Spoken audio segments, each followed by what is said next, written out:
Waalaikumsalam Alhamdulillahirabbil warahmatullahi. Alhamdulillahirabbil alamin wassalatu wassalamu ala nabiyyina Muhammad wa ala alihi wa sahbihi ajmain amma ba'du.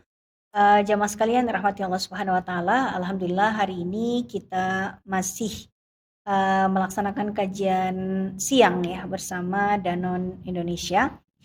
Di tema kali ini kita akan bahas beberapa hal yang berkaitan dengan permasalahan muslimah selama bulan Ramadan ya. Apa saja yang perlu kita ketahui? Memang mungkin sudah sering dibahas, tapi kadang masih banyak dipertanyakan ya oleh para muslimah. Seperti sebetulnya kita sebaiknya tarawih di rumah apa di masjid. Wanita hamil dan menyusui itu sebaiknya kalau tidak puasa qadha atau fidyah atau qadha plus fidyah ya. Hal-hal yang semacam ini dan serupa dengan itu semua itu yang akan kita bahas pada siang hari ini insyaallah. Untuk itu saya izin untuk share screen pada hari ini. Ya, fikih Ramadan bagi muslimah. Next slide. Bentar. Mohon maaf Ustazah, Ya. baiknya dari saya atau gimana yang share? Di layar sudah muncul belum materinya? Udah sih, udah. Oh ya, sudah. Kalau gitu dari saya aja kalau misalnya tampil. Ya, terima kasih. Oke, baik. Ya, ini adalah permasalahan yang pertama. Bolehkah seorang wanita meminum pil penunda haid agar bisa beribadah secara penuh di bulan Ramadan? Ya, karena kadang-kadang begini. Saya kalau haid misalnya lama sampai 10 sampai 15 hari dan itu bisa membuat saya jadi agak kesulitan hataman Quran, sedih karena nggak bisa taraweh ya, sedih karena harus tidak puasa dan harus mengqadha di hari yang lain. Apakah saya boleh seandainya di bulan Ramadan ini saya minum saja pil penunda haid supaya saya nanti tidak punya hutang puasa di bulan Ramadan gitu ya.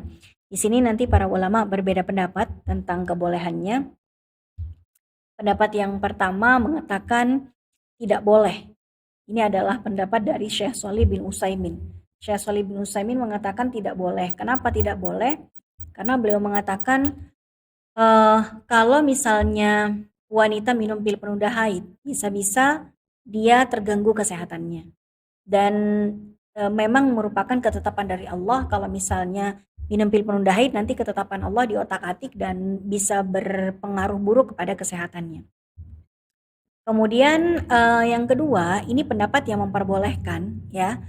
Seperti lembaga fatwa di Mesir itu memperbolehkan dengan syarat sudah berkonsultasi dengan dokter karena sebetulnya yang lebih tahu apakah pil penunda haid ini berdampak buruk pada kesehatan kita atau tidak, itu yang lebih tahu adalah dokter. Kalau kata dokter resikonya sangat rendah dan badan kita tidak resisten ya, maka silakan saja. Kemudian berikutnya lagi adalah Darul Hadis Mesir. Darul Hadis Mesir ini maksudnya lembaga fatwa di Mesir. Ini juga sempat mengeluarkan fatwa tentang kebolehannya selama diperbolehkan oleh dokter, selama diizinkan oleh suami, maka silakan saja kalau kita mau minum pil penunda haid. Termasuk Syekh bin Baz ya. Syekh Abdul Aziz bin Baz ini adalah kawan dari Syekh Shalih bin Utsaimin. Mereka sama-sama menjadi mufti ya di kerajaan Saudi Arabia di Lajnah Daimah, tapi dalam urusan minum pil penunda haid mereka punya dua pandangan yang berbeda. Kalau Syekh Shalih bin Utsaimin beliau memperbolehkan, tapi kalau tidak memperbolehkan, tapi kalau Syekh bin Baz beliau memperbolehkan gitu. Dan pendapat yang ketiga diperbolehkan pada saat darurat saja, artinya hanya diperbolehkan kalau tidak ada pilihan lain selain harus minum pil itu. Karena kalau tidak minum pil itu maka akan menimbulkan resiko yang berat buat kita. Misalnya kalau kita sedang umroh atau haji ya, tidak mungkin kita minta tolong pada siapa? Pada mutawifnya atau pada travelnya supaya menunggu sampai kita selesai haid baru nanti tawaf gitu kan. Nggak mungkin seperti itu juga. Jadi boleh-boleh saja untuk mengantisipasi masalah-masalah kita minum pil penunda haid untuk memperlancar ibadah kita selama berada di Saudi Arabia baik di Mekah ataupun di Madinah. Namun Syekh Sulaiman Beliau adalah salah satu dari lembaga fatwa di Jordania ya. Kata beliau, seandainya mau digunakan untuk bulan Ramadan karena ini tidak darurat, sebaiknya dihindari. Beliau tidak memperbolehkan. Ya sudah, kalau kita haid saja, tinggal nanti di luar bulan Ramadan kita mengganti saja puasa-puasa yang kita tinggalkan di dalam bulan Ramadan. Yang mana yang harus kita pilih pendapat ini? Pada dasarnya yang manapun silakan saja ya. Kalaupun kita memilih pendapat yang memperbolehkan, jangan lupa konsultasikan kepada dokter. Jangan sampai obat itu berdampak buruk bagi kesehatan yang pada akhirnya kita akan menyesalinya ya. Nah, ini kita langsung saja ya, ini karena agak mengejar waktu. Nah, ini nomor 2 yang sering sekali dipertanyakan juga. Kalau wanita hamil dan menyusui yang tidak puasa Ramadan, apakah dia harus qadha atau fidyah? Sebenarnya gini, kalau yang disebutkan dalam surat Al-Baqarah 184, itu yang diperbolehkan untuk tidak puasa itu kan cuma 3 pihak. Cuma orang sakit, musafir, dan orang yang sudah tidak mampu lagi berpuasa. Tapi kalau misalnya dia wanita hamil, dia kuat puasa, bayinya juga kuat kalau ibunya puasa, pada dasarnya ya dia tetap wajib melaksanakan puasa Ramadan, gitu kan? Karena tidak ada alasan untuk dia tidak puasa, tidak kekhawatiran pada apapun. Tapi kalau dia memiliki satu kekhawatiran, entah itu khawatir bayinya nggak kuat, karena dia mungkin punya riwayat keguguran, atau mungkin berat badan bayi yang kurang dari umurnya gitu ya. Jadi ada indikasi-indikasi yang mengkhawatirkan, maka boleh-boleh saja kita tidak berpuasa di bulan Ramadan dengan segala konsekuensinya. Konsekuensinya dari mulai nanti qadha ataupun fidyah ataupun qadha plus fidyah ya. Soal nanti kita memilih mau qadha saja atau qadha plus fidyah itu tergantung apanya, tergantung alasannya gitu. Alasannya kita ketika tidak puasa itu gara-gara apa? Oh, gara-gara kita mengkhawatirkan diri sendiri misalnya, atau mengkhawatirkan bayi kita dan lain sebagainya. Jadi intinya kita kena konsekuensi qadha atau qadha plus fidyah itu bergantung pada alasan kenapa kita tidak berpuasa. Apa alasannya? Nah, kira-kira sebagai berikut. Ini tadi ya di Al-Baqarah ayat 184 disebutkan, dalam beberapa hari tertentu maka siapa di antara kamu yang sakit atau dalam perjalanan lalu dia berbuka, maka wajiblah baginya berpuasa sebanyak hari yang ditinggalkan itu pada hari-hari yang lain. Nah, jadi sakit, musafir, tidak mampu. Cuman ini sebetulnya yang tidak yang dapat dispensasi tidak puasa di bulan Ramadan. Sakit pun tidak semua orang sakit. Ya. Sakit tidak sebarang sakit boleh tidak puasa. Hanya orang yang kalau misalnya dia berpuasa, maka sakitnya akan semakin parah atau kesembuhannya bisa tertunda. Misalnya, kalau dia mau puasa terus kata dokter, wah Bu kalau Anda puasa nih, Ibu nanti tambah parah sakitnya gitu kan. Karena Ibu lagi dehidrasi, kalau Ibu nggak mau diinfus sebagai infus cairan pengganti nutrisi tubuh, nanti Ibu malah nanti shock gitu kan.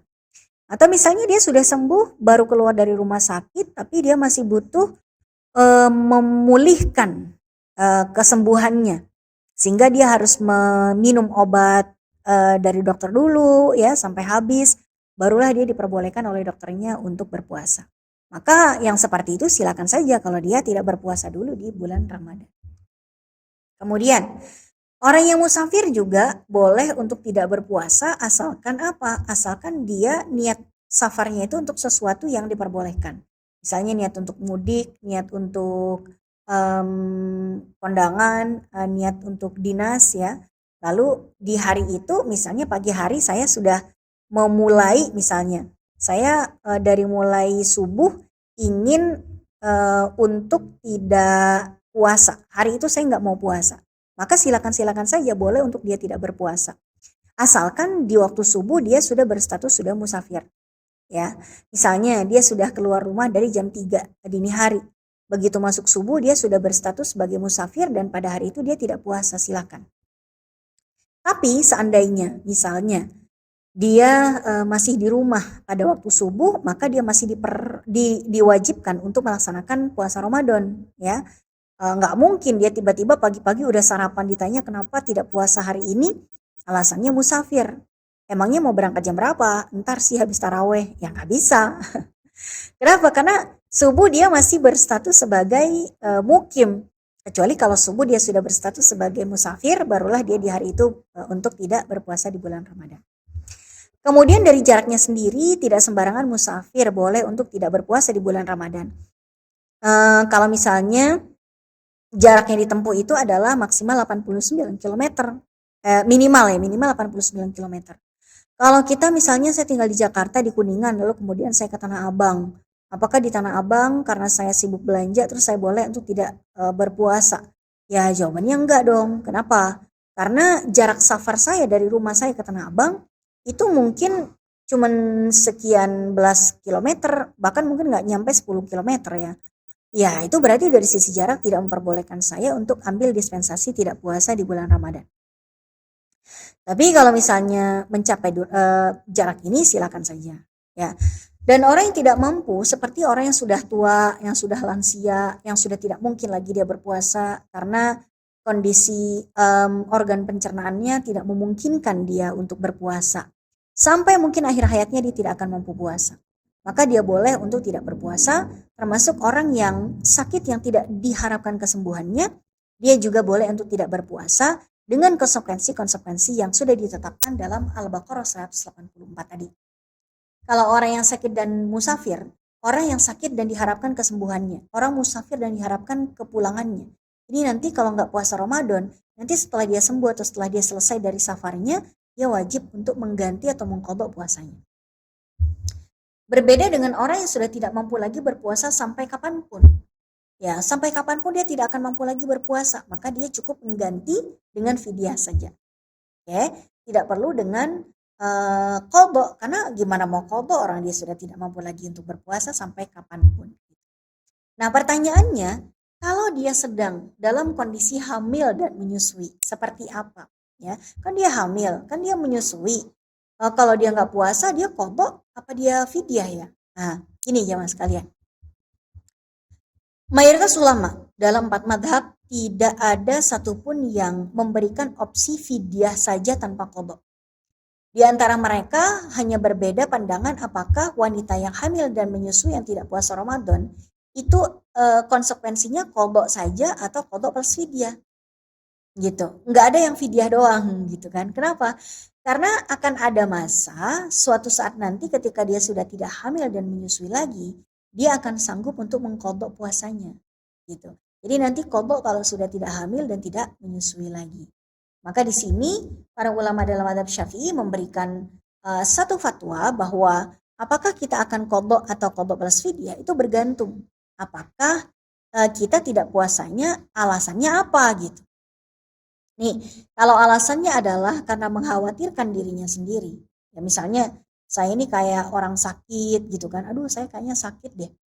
Saya nggak mampu puasa deh, saya anemia, saya mual-mual terus bawaan hamil gitu. Lalu dia nggak puasa, itu kayak orang sakit.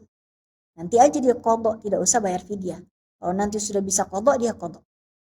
Kemudian, kalau dikhawatirkan dua-duanya gimana? Saya nggak kuat puasa karena anemia, karena lemes, karena pusing. Terus anak saya juga diprediksi tidak akan mampu, dikhawatirkan kekurangan nutrisi, berbahaya bagi tumbuh kembangnya gitu kan. Maka saya boleh-boleh saja untuk tidak berpuasa di bulan Ramadan dan nanti saya qadha aja. Pokoknya selagi ada kekhawatiran pada diri sendiri, itu alasannya mirip seperti orang sakit dan wajib qadha tanpa fidyah. Bagaimana kalau misalnya dia itu sebetulnya mampu puasa, ada orang hamil, dia mampu sebetulnya puasa, ya kan? Tapi dia terpaksa tidak berpuasa karena mengkhawatirkan anaknya. Gitu. Kalau kata dokter, Bu, ibu memang kuat untuk tidak puasa. Tapi ingat ya, anaknya ibu belum tentu kuat. Jadi ibu jangan puasa demi anaknya. Nah, di sini nggak bisa si ibu hamil itu disamakan dengan orang yang sakit. Karena badannya fit, karena badannya sanggup untuk berpuasa. Tapi dia tidak puasanya demi orang lain gitu. Jadi dia nanti masuk dalam kategori tidak mampu berpuasa demi menyelamatkan orang lain. Nanti di sini dia wajib qadha sama fidyah. Kenapa kok dia dapat konsekuensi yang combo? Dia dapat konsekuensi qadha saja. Kenapa? Karena apa ya? Kalau dia itu wajib qadha karena akan ada masa di mana dia akan wajib untuk mengqadha nanti kalau sudah nggak hamil dan menyusui lagi. Kenapa dia juga diwajibkan untuk fidyah? Karena alasan dia tidak puasa bukan karena sakit, tapi karena tidak mampu. Tidak mampu membiarkan anaknya beresiko. Kira-kira seperti itu ya. Nah, jadi buat ibu-ibu di sini yang dulu pernah tidak puasa karena hamil dan menyusui, coba diingat-ingat alasannya karena apa. Karena itu berkaitan dengan konsekuensinya. Oke, gitu. Kemudian berikutnya lagi, masalah yang ketiga. Kalau kita ini sedang haid di bulan Ramadan, kita punya amalan apa sih yang bisa kita lakukan? Ya, apakah kita punya amalan yang sama dengan orang-orang yang tidak haid? Ya, jawabannya tentu tidak. Kalau yang tidak haid, mereka bisa tilawah, bisa puasa, bisa taraweh, bisa lain-lain sebagainya, ya kan? Tapi wanita haid itu nggak bisa. Cuman kita jangan sampai menjadi kecil hati. Sebab apa? Karena pahalanya bakalan sama aja sebetulnya antara yang haid dengan yang tidak haid. Kok bisa sama? Gini, orang yang tidak haid lalu dia berpuasa, maka dia dapat puasa karena dia menjalankan perintah Allah. Sedangkan orang yang haid, dia tidak berpuasa, dia berpahala karena meninggalkan larangan Allah. Karena puasa bagi wanita haid itu hukumnya haram. Haram itu kan kalau dikerjakan berpahala, kalau dikerjakan berdosa, kalau tidak dikerjakan malah berpahala.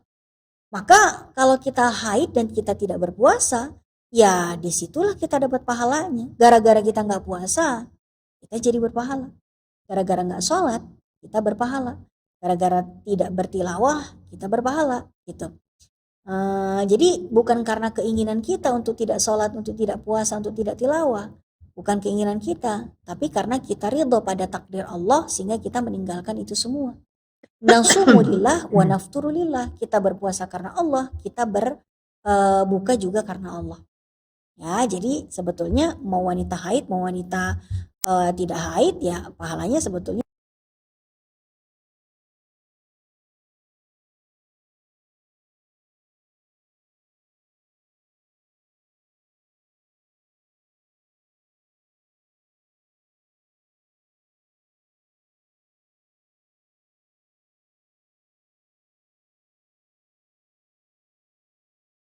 Assalamualaikum Ustazah.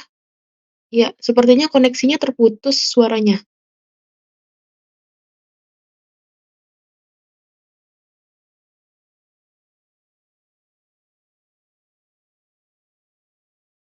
Belum terdengar. Operator. Halo, suara saya sudah Oke. terdengar? Sudah. Oke, sorry tadi colokan mikrofonnya kegoyang. Oke, baik. Jadi jangan sampai kita hanya berfokus pada apa yang tidak bisa kita lakukan. Tapi kita fokusnya pada apa saja yang bisa kita lakukan. Itu fokus kita, gitu ya. Nah, ini misalnya ini. Amalan Ramadan bagi wanita haid, fokusnya yang pertama menyiapkan sahur untuk keluarga. Kalau kita lagi haid, aduh gimana ya? Saya males banget nyiapin sahur, soalnya saya menjelang sahur mau qiyamul lail, mau tahajudan, mau apa gitu kan. Nah, begitu haid, dia tidak mikirin qiyamul lail, dia lebih fokus kepada masak untuk keluarga. Menyiapkan buka puasa, ini juga ya bisa nyicipin masakannya dia ya. Karena Nabi mengatakan gini, man aftara shaiman kana lahu mithlu ajri. Siapa yang memberikan buka puasaan pada seseorang, maka dia akan mendapatkan pahala seperti pahala orang yang makan makanan buka puasa yang kita kasih. Nah, kalau kita menyiapkan buka puasa untuk suami dan anak-anak, ya terus mereka itu menyantap buka puasa yang kita siapkan. Ya berarti kita dapat pahala seperti seperti pahala yang didapatkan oleh suami dan anak-anak kita. Jadi kita jangan rendah diri gitu kan, jangan kecil hati. Kita bisa dapat pahala puasa seperti suami dan anak-anak kita dengan hanya memberikan buka puasa untuk mereka, kita masak buat mereka dan kita tidak khawatir batal gara-gara mencicipi makanan. Nah, ya. Kemudian tidak bicara kotor. Jadi mau itu orang yang sedang haid ataupun tidak, ya kita menahan lisan dari riba, menahan lisan dari apalah pokoknya kita tidak berbicara yang kotor-kotor. Kemudian tidak puasanya kita berpahala, tidak tilawahnya kita berpahala sebagaimana tadi kita sebutkan. Termasuk tidak puasanya kita itu juga mendatangkan pahala sebab kita meninggalkan hal-hal yang dilarang dalam syariat Islam. Infak, sedekah, wakaf, ini mah nggak usah diajarin ya. Rasulullah itu paling sering berinfak di dalam bulan Ramadan lebih banyak daripada yang beliau infakkan di luar bulan Ramadan. Kemudian tidak bersyahwat yang mubah ya. Jadi kalau misalnya kita punya suami walaupun tidak sampai berhubungan badan tetap tidak boleh ya. Tidak boleh itu maksudnya makruh ya hukumnya untuk bercumbu. Mau ciuman, mau pelukan, mau apa gitu. Itu tetap kita disuruh menahan diri dulu. Nanti kalau sudah maghrib baru ya. Kemudian memberikan iftar pada orang puasa ya. Jadi tidak hanya suami dan anak-anak yang kita siapkan buka puasanya, tapi juga mungkin kalau kita pesan makanan dari entah itu GoFood, entah itu GrabFood, kalau bisa kita tambahkan satu lagi pesanan buat abang-abang GoFoodnya ya. Karena bisa saja mereka juga begitu ngantriin makanan buat kita, mereka ngantrinya luar biasa, terus macetnya juga ke rumah kita luar biasa, sampai rumah kita pas maghrib dia juga belum menyiapkan buka puasaan untuk dirinya sendiri. Alangkah baiknya kalau kita menyiapkan juga buka puasaan untuk si driver tersebut. Supaya kita juga dapat pahala ganjaran puasa seperti yang dia lakukan. Zikir, wirid, istighfar, banyak berdoa, ini semuanya juga sangat-sangat dianjurkan bagi orang yang sedang haid. Kenapa? Karena kan dia nggak boleh tilawah. Setidak-tidaknya agar jiwanya tidak gersang, ya dia zikir, dia wirid, dia sholawatan, dia istighfar, dan lain sebagainya. Memperbanyak istighfar, memperbanyak sholawat, dia nyapu, dia salawatan, dia cuci piring, dia istighfar ya. Insya Allah itu tidak kalah pahalanya dengan orang yang khataman dan tilawah di bulan Ramadan. Oke, ini agak maraton ya. Agak maraton karena waktunya sangat terbatas. Yang keempat adalah kalau kita suci dari haid di malam hari, terus kita berniat puasa, tapi kita belum mandi sampai subuh, apakah kita boleh untuk berpuasa sampai maghrib? Nah, ini dia. Misalnya ya, malam hari misalnya di malam hari gini, kita lagi suci dari haid di malam hari ya. Begitu kita suci di malam hari dari haid, kita berniat besok mau puasa, besok saya mau puasa gitu kan. Cuman kita males banget mau mandi, lalu kita berniat untuk mandi nanti setelah sahur. Qadarullah kita terbangun di jam 5 ketika puasa itu sudah dimulai ya kan. Puasa dimulai jam 5, tapi saya belum mandi. Kita kira saya sah nggak ya puasanya? Karena mau mulai puasa ini sebelum mandi, jawabannya sah-sah saja. Kenapa? Karena saya sudah suci dari sebelum subuh. Sudah niat berpuasa juga dari malam. Tinggal mandinya doang yang belum, tetap saja sah puasa saya. Gitu. Cuman ya begitu bangun saya harus langsung sholat, harus langsung mandi. Kenapa? Mandi itu dibutuhkan bukan demi untuk puasa, tapi demi agar kita bisa melaksanakan melaksanakan sholat gitu. Supaya sholat kita tetap sah di bulan Ramadan karena kita melakukannya sesudah mandi. Jadi kalau misalnya nanti ada yang bertanya gini, saya belum mandi dari haid atau saya malamnya habis berhubungan badan dengan suami belum mandi besar gitu kan. Tapi ternyata bangunnya udah mepet banget, udah waktu sahur. Kalau saya mandi nggak sempat sahur, kalau saya sahur berarti nggak sempat mandi. Mana yang harus kita prioritaskan? Yang kita prioritaskan adalah yang tidak bisa ditunda. Ya, kalau mandi itu bisa dilakukan setelah subuh, tapi kalau sahur itu tidak bisa ditunda setelah subuh. Maka silakan sahur aja dulu. Kalau masih ada waktu untuk kita melaksanakan mandi sebelum subuh, itu lebih bagus, lebih afdol. Namun jika ternyata keburu subuh, nggak apa-apa kita mandi setelah subuh, itu tidak merusak puasa kita. Ya, jadi mandi sebelum subuh hukumnya sunnah, tidak wajib, artinya masih boleh kita mandi setelah subuh, walaupun memang ada ketidakafdolan yang kita dapatkan. Ya. Baik. Berikutnya lagi, ini dia. Dalilnya adalah anna Rasulullah sallallahu alaihi wasallam kana yudrikuhul fajr wa huwa junubun min ahlihi thumma yagtasil wa yasum. Sesungguhnya Rasulullah bangun di waktu subuh dalam keadaan junub akibat berhubungan badan dengan istri beliau, Setelah bangun beliau mandi dan meneruskan puasanya. Nah gitu ya. Jadi Nabi Muhammad pernah tuh bangun udah subuh tapi belum mandi dari hubungan badan. Tapi Nabi ya tetap lanjutkan puasanya sampai maghrib. Tapi ya Nabi mandinya bukan karena demi puasanya, tapi demi sholatnya, supaya sholat subuhnya tetap sah, karena dilakukan setelah mandi. Kemudian berikutnya lagi, ini berikutnya sebelum kita buka tanya jawab ya. Mana yang lebih afdol buat perempuan? Apakah dia lebih baik tarawih di rumah ataukah dia tarawih di masjid? Memang ada satu hadis yang bunyinya bahwa sebaik-baiknya sholatnya perempuan itu kan di rumahnya. Ya, sholatnya wanita di ruangan di dalam kamarnya lebih baik daripada sholatnya di ruang tamu. Artinya makin terpencil, makin tersembunyi tempat dia sholat, semakin baik untuk dia. Tapi ada juga hadis Nabi yang melarang para suami untuk suami itu dilarang oleh Nabi untuk melarang istrinya ketika istrinya mau sholat ke masjid. Jadi ya pada dasarnya Nabi juga tetap menganjurkan para perempuan untuk sholat di dalam masjid. Dan suaminya kalau udah diminta izin nggak usah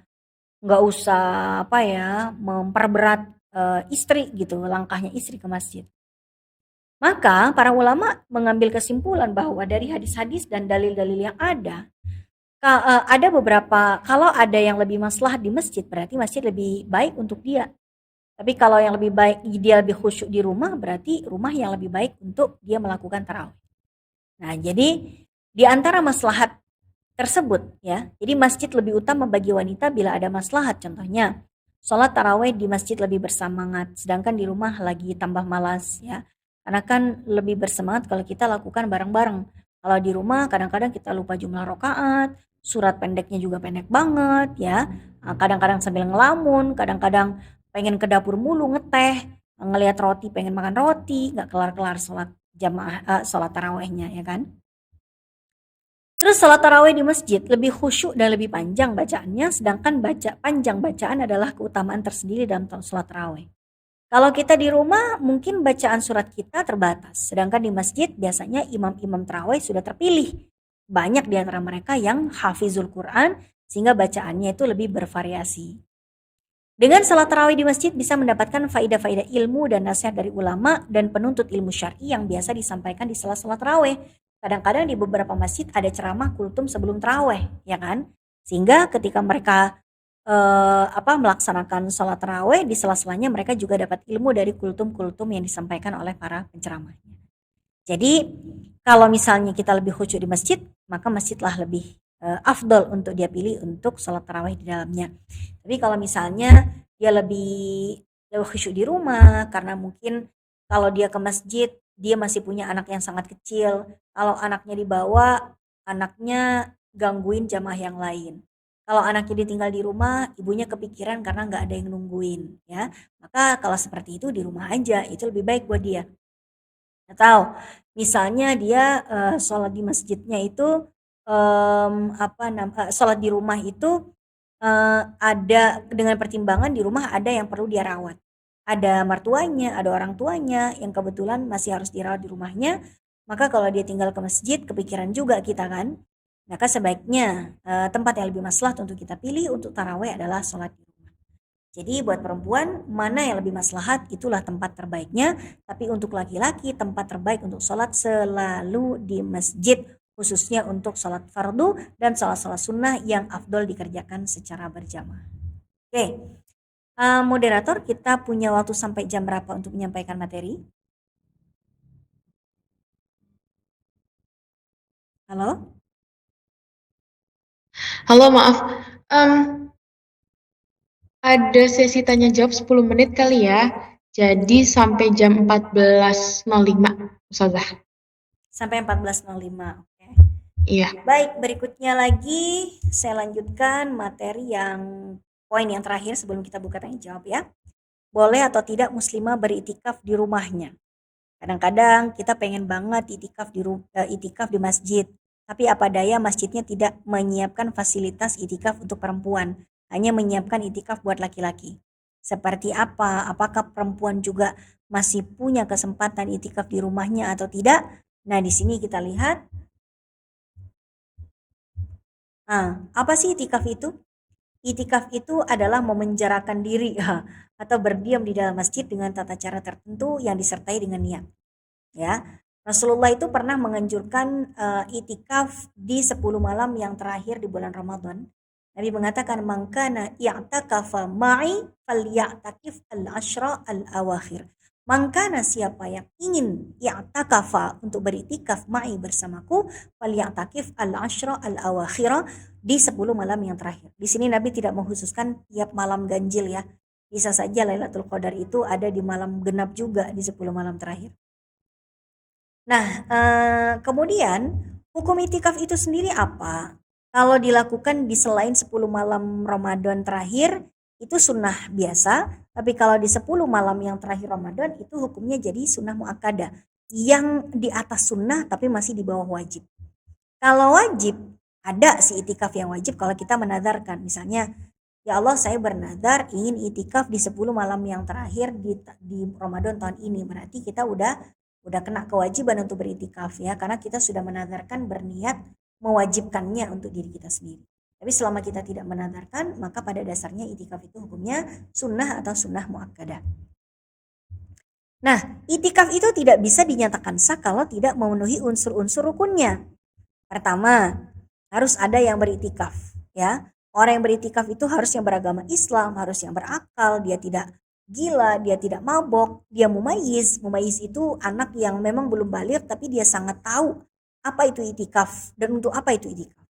Kemudian suci dari hadas besar. Jadi kalau orang yang sedang berhadas besar seperti sedang haid dan nifas itu tidak diperbolehkan untuk itikaf karena mereka memang terlarang untuk masuk ke dalam masjid. Yang kedua, kita berniat untuk itikaf. Ya Allah, saya niat itikaf di masjid ini lillahi ta'ala. Ya, kemudian tempatnya. Tempat itikaf itu harus di masjid. Baik itu masjid jami ataupun bukan masjid jami. Yang penting itu masjid. Nah, jadi kalau di rumah pada dasarnya ya itu bukan itikaf namanya kalau di rumah. Nah, cuma nanti memang ada Imam Abu Hanifah memperbolehkan perempuan untuk itikaf di masjid rumah, di dalam rumahnya. Hanya saja pendapat tersebut tidak sama dengan pendapat para ulama lain atau mayoritas ulama fikih. Kemudian itikaf itu rukunnya berikutnya itu adalah menetap di dalam masjid yang durasinya para ulama itu menetapkan berbeda-beda durasi minimalnya. Madhab Hanafi, madhab Hambali menetapkan itikaf setidak-tidaknya kita menetap diri di dalam masjid selama 1 jam. Maliki mensyaratkan kita harus sehari semalam. Tapi ingat, madhab Syafi'i tidak memberikan patokan yang harus sekian jam atau sekian menit, enggak. Karena dalam madhab Syafi'i, sejenak pun itu sudah masuk kategori itikaf yang berpahala. Maka buat kita yang tidak bisa beritikaf dengan menginap menginap di masjid, kita tetap bisa kok beritikaf tanpa menginap. Setiap kali kita masuk ke dalam masjid, niatin aja sekaligus itikaf. Misalnya, saya mau datang ke pengajian di masjid. Ya saya niatin aja, ya Allah saya niat itikaf di masjid ini lillahi ta'ala. Maka begitu saya berniat beritikaf dan saya berada di dalam masjid, maka saat itu juga argo pahala itikaf saya jalan. Sampai kapan? Sampai saya keluar dari masjid. Ya walaupun cuma 1 jam 2 jam lumayan lah. Ya pahala itikaf dapat sejam 2 jam gitu. Ya daripada nggak sama sekali, saya nggak bisa itikaf dengan cara berjam-jam di masjid itu karena punya banyak kewajiban yang lain. Ya sudah, setidaknya kita dapat pahala itikaf sejam 2 jam. Terus kalau kita keluar dari masjid katanya batal ya. Bukan batal sih istilahnya, tapi menyudahi itikaf. Itikaf itu sudah selesai, sudah kita selesaikan begitu kita keluar dari masjid. Nah, begitu kita selesai keluar dari masjid, selesai itikaf kita. Kita masuk ke dalam masjid dan berniat itikaf, ya mulai lagi. Kayak argo taksi sebetulnya. Kita masuk ke dalam taksi, kita tutup pintunya, argonya jalan. Begitu kita keluar dari taksi, argonya berhenti. Masuk lagi ke taksi, argonya jalan lagi. Kayak gitu. Jadi bukan berarti kita keluar dari mobil, dari taksi, terus argonya jadi batal. Enggak, kita tetap dapat argonya segitu gitu loh.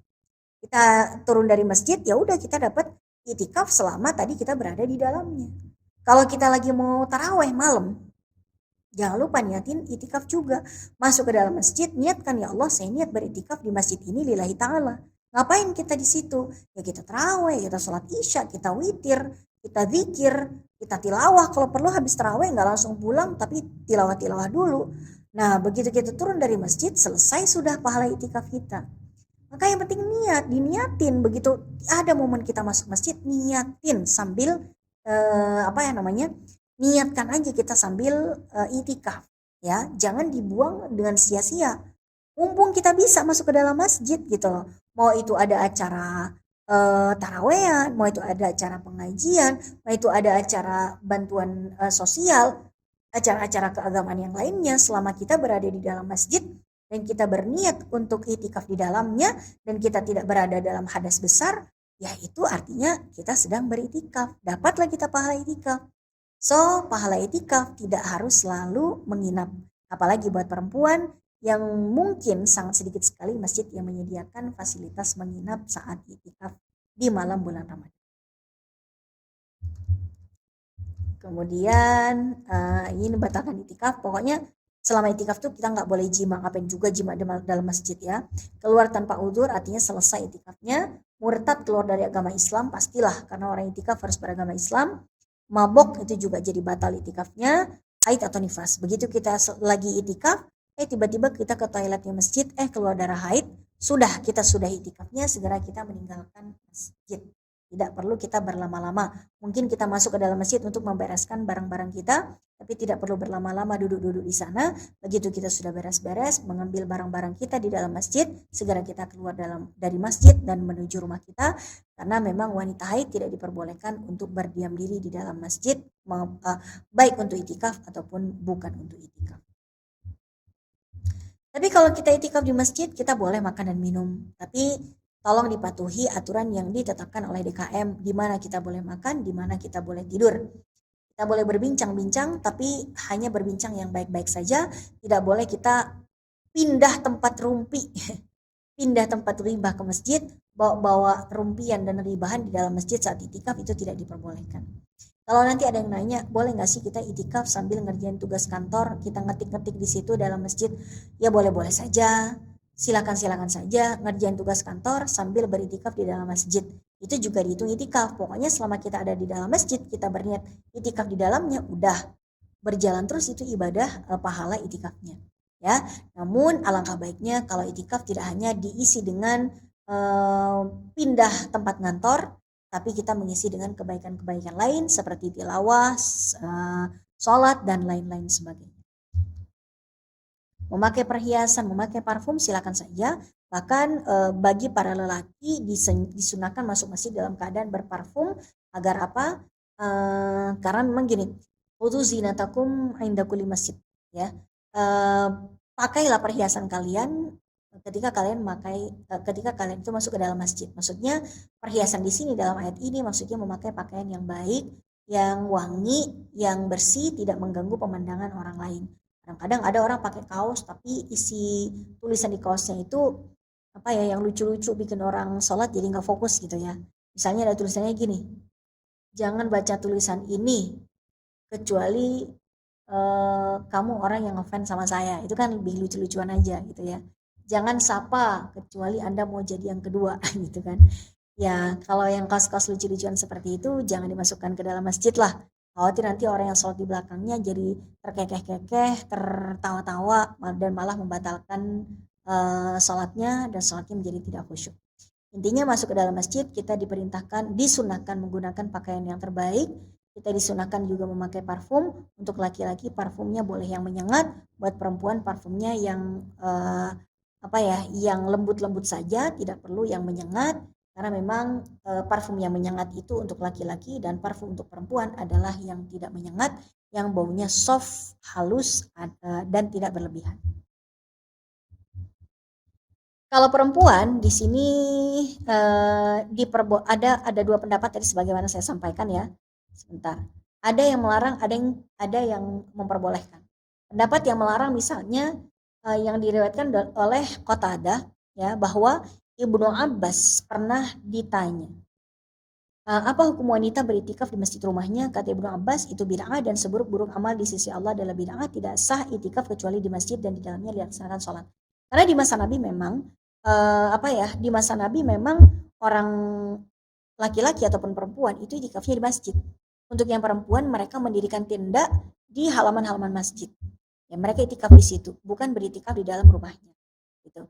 Jadi baik laki-laki ataupun perempuan, itikaf ya tetap di masjid. Tapi ada juga pendapat yang memperbolehkan. Ini dia pendapat yang memperbolehkan Imam Abu Hanifah. Imam Abu Hanifah sebagaimana dikutip oleh Imam Nawawi, disebutkan dalam kitab beliau, kitabnya Imam Nawawi, Syarah Sahih Muslim. Imam Abu Hanifah pernah mengatakan sah bagi wanita untuk beritikaf di masjid rumahnya. Maksudnya adalah ruangan di rumahnya yang diperuntukkan khusus untuk orang salat. Dan tidak boleh bagi laki-laki untuk itikaf di masjid rumahnya. Senada dengan Abu Hanifah, yakni qaul qadimnya Imam Asy-Syafi'i, meskipun dianggap pendapat yang lemah menurut para pengikutnya. Jadi bisa kita bilang satu-satunya yang memperbolehkan perempuan untuk itikaf di dalam rumahnya ya, itu adalah Imam Abu Hanifah, dan beliau itu mensyaratkan ada ruangan khusus yang diperuntukkan untuk dia beribadah, dia sholat di situ, dia tilawah di situ, dia beraktivitas di situ gitu kan. Maka boleh-boleh saja dia untuk beritikaf di dalam tempat yang dikhususkan untuk beribadah. Lagian toh perempuan juga tempat terbaik sholatnya sebetulnya di rumah gitu ya, kecuali ada manfaat-manfaat lain yang bisa dia dapatkan di dalam masjid. Namun sekali lagi para ulama yang lain tetap mengharuskan itikaf itu di masjid berkaitan dengan ayat wa antum aakifuna fil masajid, kalian itu harus memang kalau beritikaf itu di dalam masjid. Nah, sepertinya tepat jam 15.05. Mohon maaf jika saya agak ngeciprit tadi ya, karena harus maraton mengejar waktu.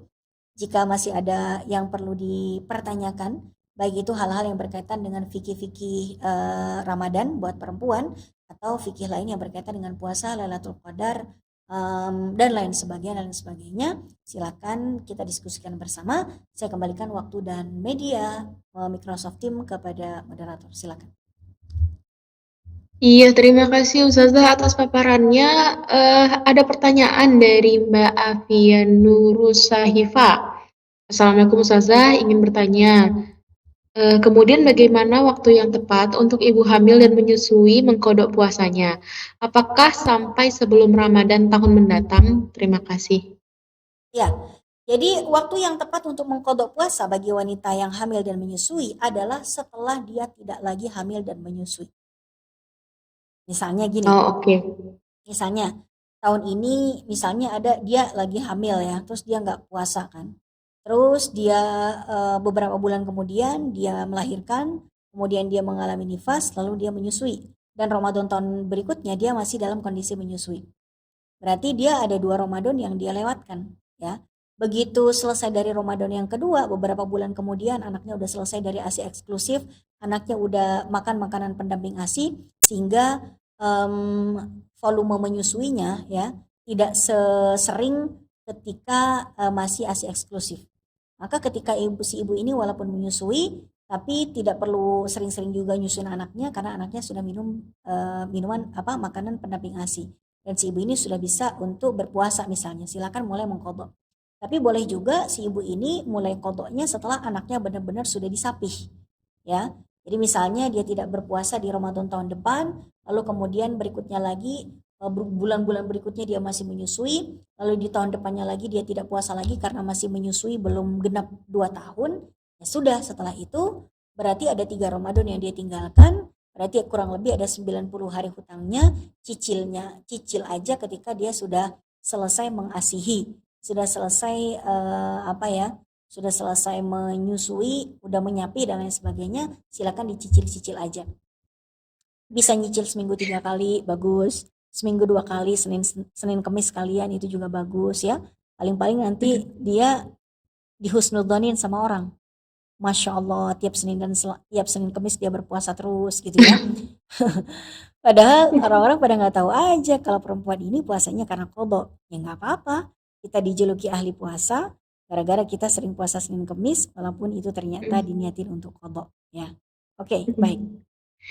Ya, Ustazah sekalian bertanya Ya, mau ditambahkan Mbak Afia?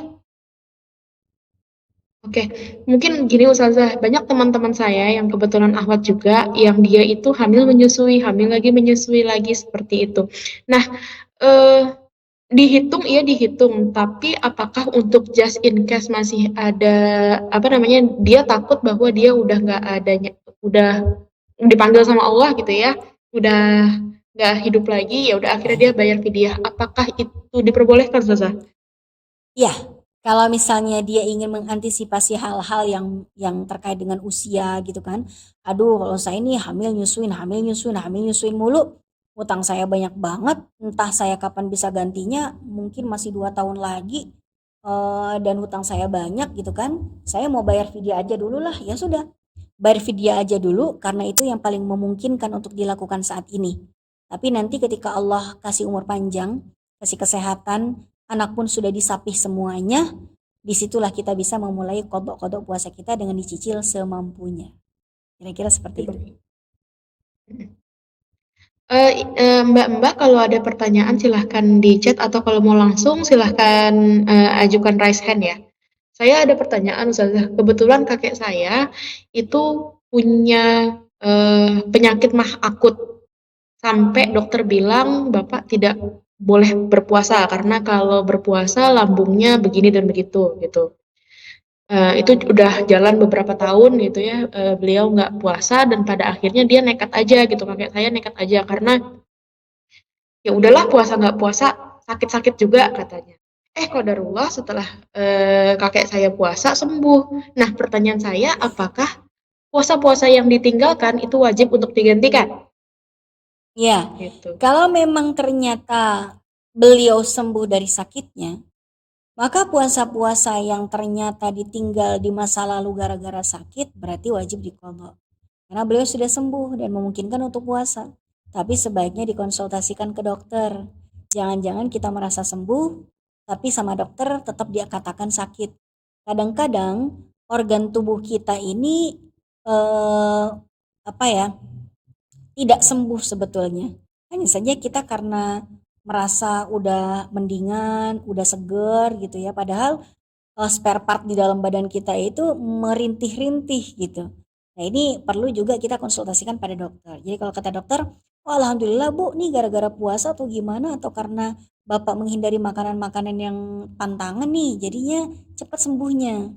Tapi ibu kalau bisa jangan puasa dulu deh sampai masa pemulihan. Kira-kira sebulan ke depan jangan puasa dulu. Kalau selama sampai sebulan ke depan sudah membaik, tidak ada keluhan apapun, silahkan kalau mau nyicil kodok-kodoknya. Nah silahkan, jadi kita ikutin apa kata dokter. Sebab apa? Sebab khawatirnya kita merasa sudah sembuh, tapi badan kita belum benar-benar sembuh. Kira-kira seperti itu. Oke, baik. Terima kasih Ustazah. Kebetulan belum ada pertanyaan lagi dari ibu-ibu, mbak-mbak. Ada lagi yang mau ditanya? Oh, ya ada. Dari Mbak Dewi Kusumastuti. Mbak Dewi mau bertanya langsung atau dibacakan?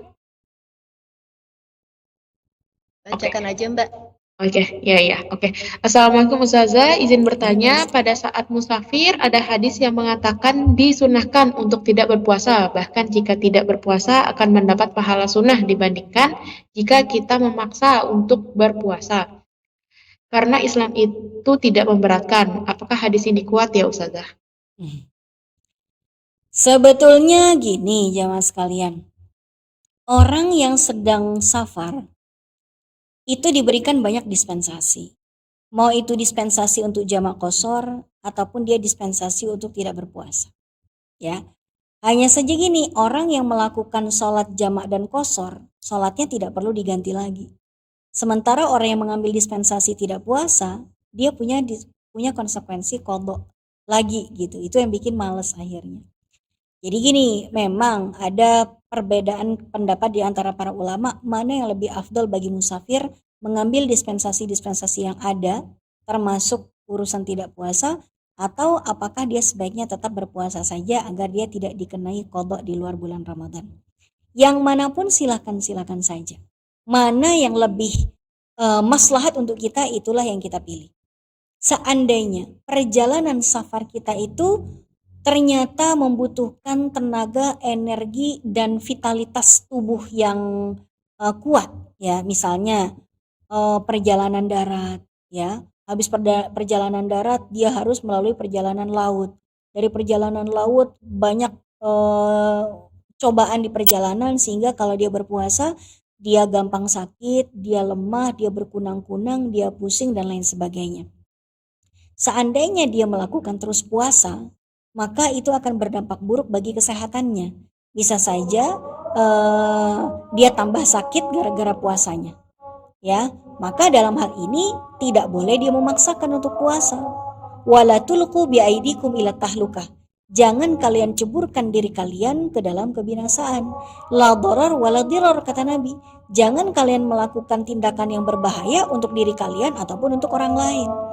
Nah, jadi kalau dalam kondisi kita mendapati masyaqqah dan kesulitan dan suatu madarat, ya, suatu beban yang sangat berat, kalau kita bersafar dengan berpuasa, ya nggak boleh kita maksain puasa gitu. Tapi seandainya perjalanan kita, dalam perjalanan safar kita itu tidak dirasa sesuatu yang memberatkan, seperti misalnya saya kemarin ke Pekanbaru, Bu. Perjalanan dari sini ke Pekanbaru kan cuma 1 jam tuh naik pesawat. Di pesawat juga santai-santai aja, kita duduk 1 jam langsung mendarat, dijemput sama panitia, perjalanan darat naik mobil nyaman, masuk ke guest house yang fasilitasnya bagus, ya nggak ada masyakoh yang kita lalui. Jadi kalau kita mau tetap berpuasa, puasa saja. Ya, karena apa? Karena berpuasa di bulan Ramadan tentu berbeda vibes-nya, berbeda keutamaannya dengan kalau kita berpuasa di luar bulan Ramadan dengan meniatkan qadha, kan gitu. Ya. Jadi kita lihat-lihat dulu safarnya, apakah itu memberatkan ataukah tidak. Kalau tidak memberatkan, maka sebaiknya tetap dilanjutkan saja puasanya. Tapi kalau memberatkan, sebaiknya batalkan puasanya dan mengganti nanti setelah selesai safar.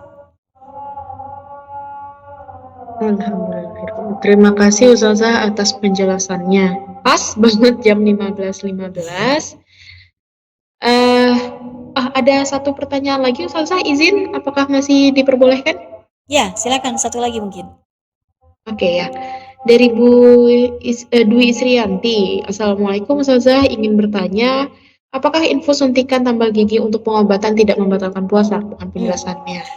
Untuk suntik yang berupa pengobatan seperti vaksin COVID-19, kemudian suntik KB, ya, itu tidak masuk ke dalam lambung, itu masuknya ke dalam otot saja, sehingga tidak masuk dalam kategori makan dan minum yang membatalkan puasa. Sementara suntik infus, ya, suntik infus itu kan dia entah itu infus cairan untuk pengganti nutrisi cairan dalam tubuh, misalnya orang dehidrasi gitu ya, atau orang yang disuntikkan glukosa. Bagi orang yang sulit makan, yang nggak bisa makan apapun, disuntikkan berupa glukosa ke dalam tubuhnya, itu nanti masuk dalam kategori makan dan minum, karena memang pengganti makan dan minum. Tapi kalau misalnya seperti suntik KB, ya, suntik vaksin COVID-19, vaksin ini, vaksin itu, ya, itu tidak masuk dalam kategori makan dan minum, masuknya ke dalam otot, bukan ke dalam lambung, dan tidak membatalkan puasanya. Begitu juga suntik untuk cek lab, diambil darahnya, itu juga tidak masuk dalam kategori pembatal puasa. Memang para ulama dalam mazhab Hambali mengatakan kalau kita mengeluarkan darah dari badan dalam kondisi berpuasa membatalkan dalam pandangan mazhab Hambali. Sedangkan mayoritas ulama mengatakan tidak batal ketika kita mengeluarkan darah dari badan kita. Yang penting tidak keluar dari mulut sebagai muntah dan tidak keluar dari kemaluan sebagai darah haid atau darah nifas dan lain sebagainya itu ya. Nah, kenapa ada perbedaan pendapat di kalangan para ulama? Gini, ada beberapa hadis yang berkaitan dengan bekam, di mana bekam itu mengeluarkan darah dari badan. Dalam satu hadis ditemui, satu hadis bunyinya gini, aftarul hajim wal mahjum. Orang yang membekam dan dibekam, puasanya batal. Ya, kok bisa? Ya, kalau yang dibekam karena diambil darah dari tubuhnya, sedangkan yang membekam, kenapa yang membekam ikutan batal saat itu ya? Karena proses pembekaman di masa Nabi bukan seperti proses pembekaman di zaman sekarang yang hanya menggunakan mangkok-mangkok itu. Enggak, di masa Nabi orang membekam, tukang bekam itu pakai alat yang menyedot dengan mulutnya. Darah itu disedot dengan mulutnya menggunakan alat disedot, kemudian dia semburkan. Dan banyak potensi darah itu sempat masuk ke dalam tenggorokannya. Ya sedikit mungkin ada potensi untuk masuk ke dalam tenggorokannya. Makanya dikatakan bahwa orang yang dibekam, yang ditusuk pakai darah, keluar darah, kata mazhab Hambali berdasarkan hadis ini membatalkan puasanya. Nah, namun setelah ada hadis itu, setelah Nabi mengatakan hadis yang seperti itu, beberapa fase kemudian Nabi mengatakan hadis yang berbeda lagi, ya, bahwa Nabi mengatakan salasatun, ada 3 perkara yang tidak membatalkan puasa. Salah satunya adalah ihtilam. Ihtilam itu adalah mimpi basah keluar air mani tanpa sengaja. Itu tidak batal. Kemudian yang kedua yang tidak membatalkan puasa lagi adalah al-qai. Al-qai itu adalah muntah yang tidak disengaja. Itu tidak membatalkan puasa. Kemudian yang ketiga adalah al-hijamah atau proses pembekaman. Nah, ada satu hadis lagi yang menyatakan bahwa Nabi itu pernah melakukan pembekaman dalam kondisi berpuasa dan Nabi tidak membatalkan puasanya. Terus bagaimana dong ketika ada kontradiksi dalil seperti ini atau dalam bahasa Arabnya disebut dengan ta'arudul adillah? Dilihat, oh ternyata ketika Nabi mengatakan orang yang membekam itu batal puasanya, itu dilakukan di awal-awal pensyariatan Islam. Begitu makin ke sini, ternyata Nabi mengamandemen istilahnya ya, menyatakan hal yang berbeda. Bekam sudah tidak membatalkan puasa lagi. Jadi hadis yang datang belakangan menganulir atau membatalkan hukum yang datangnya lebih dulu. Makanya mayoritas ulama, mau Hanafi, Maliki, Syafi'i, termasuk dalamnya madhab Syafi'i yang paling banyak di Indonesia, mengatakan bahwa berbekam itu tidak membatalkan puasa. Termasuk yang membekam, karena proses pembekaman sekarang bukan dengan cara menghirup, ya. Tidak ada sesuatu yang masuk ke dalam, tidak ada darah yang masuk ke dalam mulutnya orang yang membekam, gitu. Maka hal-hal yang mirip dengan pembekaman seperti suntik pengambilan darah untuk cek di laboratorium itu juga hampir mirip dengan pembekaman karena diambil darahnya, itu juga tidak masuk dalam kategori yang membatalkan puasa. Tapi ingat, suntik infus sebagai pengganti cairan tubuh untuk orang dehidrasi atau orang yang punya kesulitan makan yang disuntikan glukosa itu masuk dalam kategori pembatal puasa karena termasuk bagian dari makan dan minum. Baik. Oke, jazakillah khair Ustazah. Untuk tambal gigi mungkin yang belum tadi kebahas, tambal gigi untuk pengobatan juga tidak termasuk ya Ustazah? Tambal gigi sebetulnya tidak ada apapun yang masuk ke dalam kerongkongan dan organ pencernaan kita. Enggak ada sesuatu yang masuk ke dalam lambung. Cuman yang dikhawatirkan dalam prosesnya, kadang-kadang ada obat-obatan yang masuk misalnya ya, ketika kita dianestesi ya kan, disuntik di gusi, memang itu nggak masuk ke dalam lambung kita. Tapi ada kadang-kadang obat-obatan yang digosok-gosokkan ke gusi, ya, anestesi yang digosok-gosokkan pakai apa sih itu? Pakai obat itu. Kalau ada obat yang tertelan atau ada cairan yang bukan ludah, bukan air liur kita, ada cairan yang dimasukkan oleh dokter ke dalam mulut kita, lalu masuk ke dalam kerongkongan kita dan tertelan, itu batal. Jadi kalau dikatakan apakah tambal gigi itu membatalkan? Jawabannya tidak apabila tidak ada yang tertelan. Tapi kalau ada yang tertelan, maka batal puasanya. Kira-kira seperti itu ya. Sama kayak misalnya orang berenang itu batalin puasa apa enggak? Kalau tidak ada yang tertelan air atau tidak masuk ke hidung nggak batal, tapi sangat berpotensi batal gitu.